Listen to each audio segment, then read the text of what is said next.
Graça e paz, irmãos, tudo bem com vocês? Estou muito feliz de estar aqui novamente, compartilhando de mais uma semana de EBD em casa. E agora nós estaremos tratando sobre o Sermão do Monte, aprendendo juntos mais sobre esse episódio tão precioso da Palavra de Deus.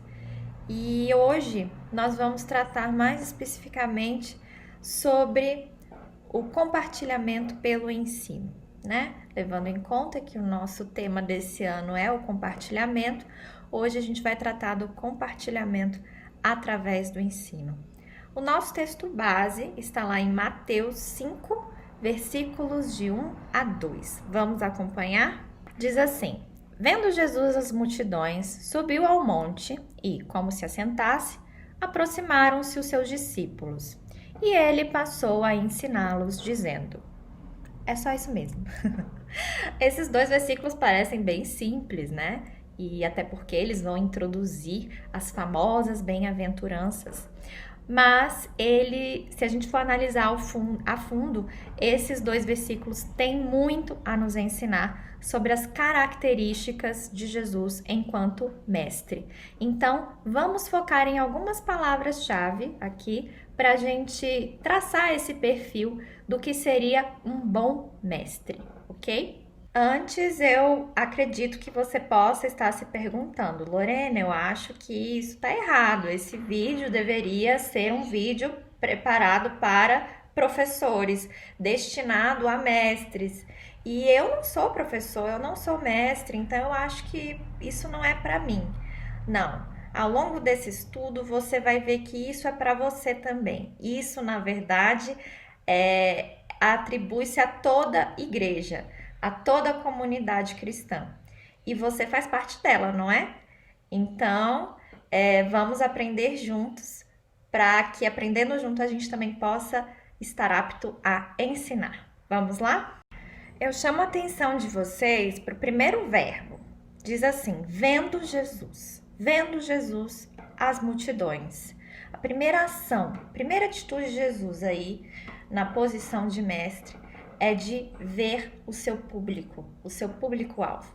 Então, um bom mestre, ele primeiro olha para quem ele está ensinando, para que o ensinamento realmente atinja as necessidades desse público, né? Então, antes de você passar um ensinamento, você tem que ver se é aquilo que realmente o seu público precisa aprender naquele determinado momento. Então, a primeira atitude de Jesus é observar. Ele olha para o seu público, ele analisa os seus alunos, os seus potenciais discípulos. E é isso que um bom mestre também deve fazer.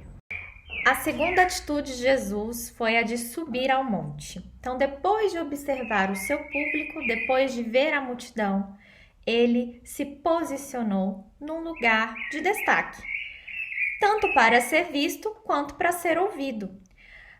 Aplicando esse entendimento a nós, isso quer dizer que a gente tem que buscar não necessariamente um lugar físico, né? Um púlpito ou uma plataforma, mas a gente tem que mostrar a nossa aptidão para ensinar. E como a gente pode fazer isso? Buscando conhecimento, buscando o repertório que vem lá do alto, um repertório necessário para que você possa transmitir esse conhecimento. Isso é um trabalho constante do mestre, está buscando aquilo que o torna uma autoridade para ensinar. A terceira atitude de Jesus foi a de se assentar. Depois de ter visualizado o seu público, entendido qual era a necessidade daquele público, depois de se posicionar numa posição de autoridade para realmente poder transmitir aquele ensinamento, Jesus se nivelou ao público.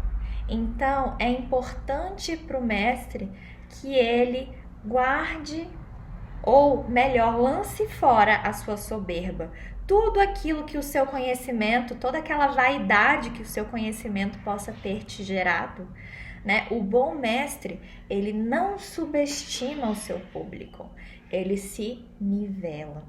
Então, o bom mestre, ele fala na linguagem do seu público.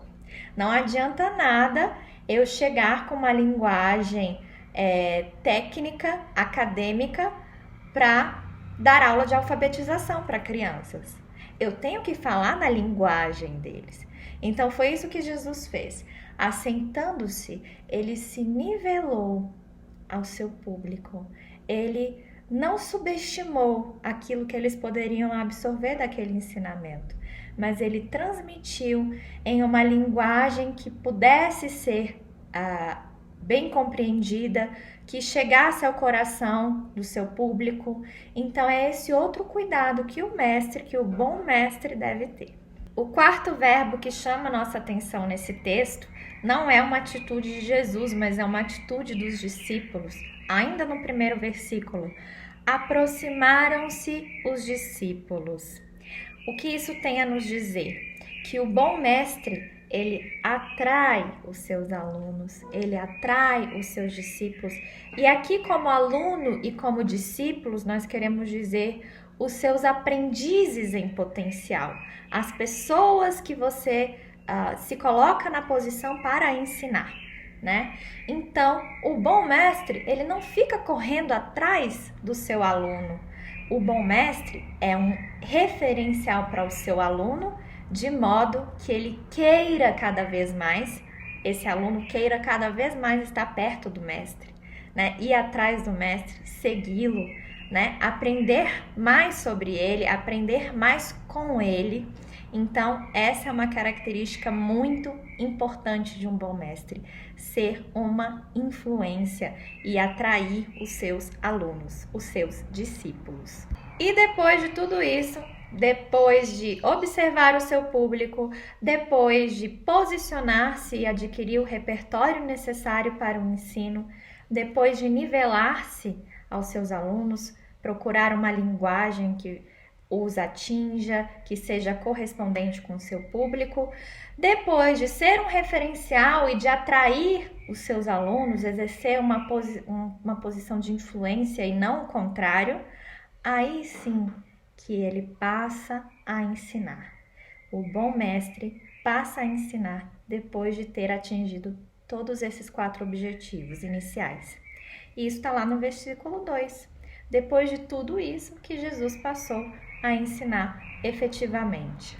E agora você deve estar me perguntando, mas Lorena, o que isso tem a ver comigo? Eu não sou professor, eu não tenho talento para isso, deixa isso para o meu irmão que já exerce a profissão fora da igreja, deixa isso para aquela irmã que tem habilidade.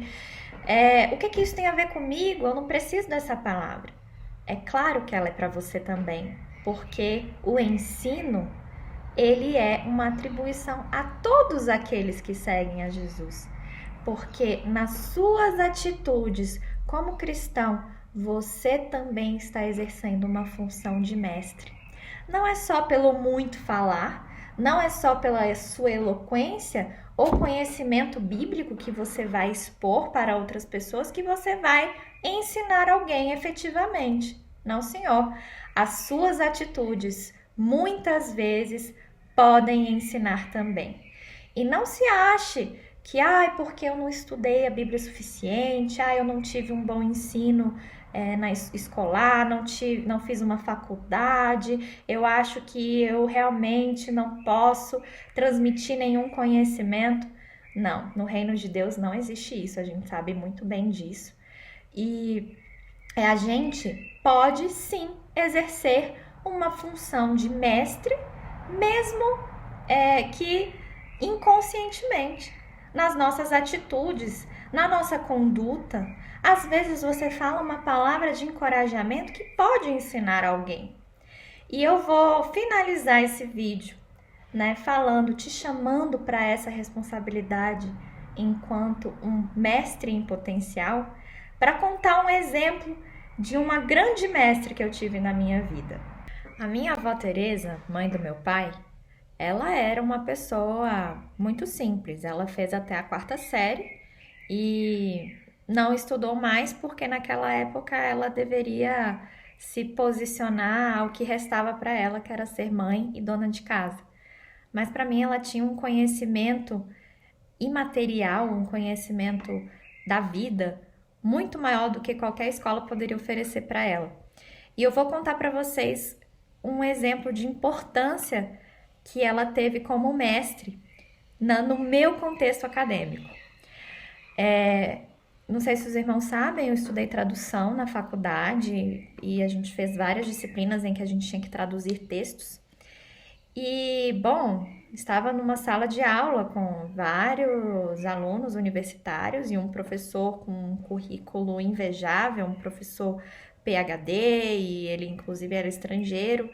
E chegou um determinado momento que a gente estava traduzindo um texto do português para o inglês e tivemos um impasse, porque era uma expressão, era um provérbio popular que ninguém sabia o significado e a gente não conseguiu traduzir lá durante a aula. E todos lutando, cada um pesquisando no Google e não tinha informação no Google também. Eu cheguei pro meu professor e falei assim: professor, eu posso ligar para minha avó? Eu tenho certeza que ela vai saber. E naquele momento todos os alunos pararam e se concentraram em mim, na minha ligação. E eu liguei para minha avó e falei: vó, qual é o significado desse provérbio? E aí ela me explicou, me respondeu. E ela solucionou para toda uma turma de acadêmicos ali, de universitários, né, com toda a sua simplicidade, o seu currículo de, né, fundamental, ela ensinou a todos nós dentro da sua simplicidade. Então, amados irmãos, que a gente possa aprender, né, com esse exemplo de que a gente sim, enquanto filhos de Deus, enquanto discípulos de Jesus, seguidores de Cristo, a gente pode sim exercer a função de mestre para alguém. Às vezes tem alguém do seu lado que precise de uma palavra de ensinamento, que precise aprender, e você pode e deve ensiná-lo. Amém? Fiquem com Deus, muito obrigada e até breve.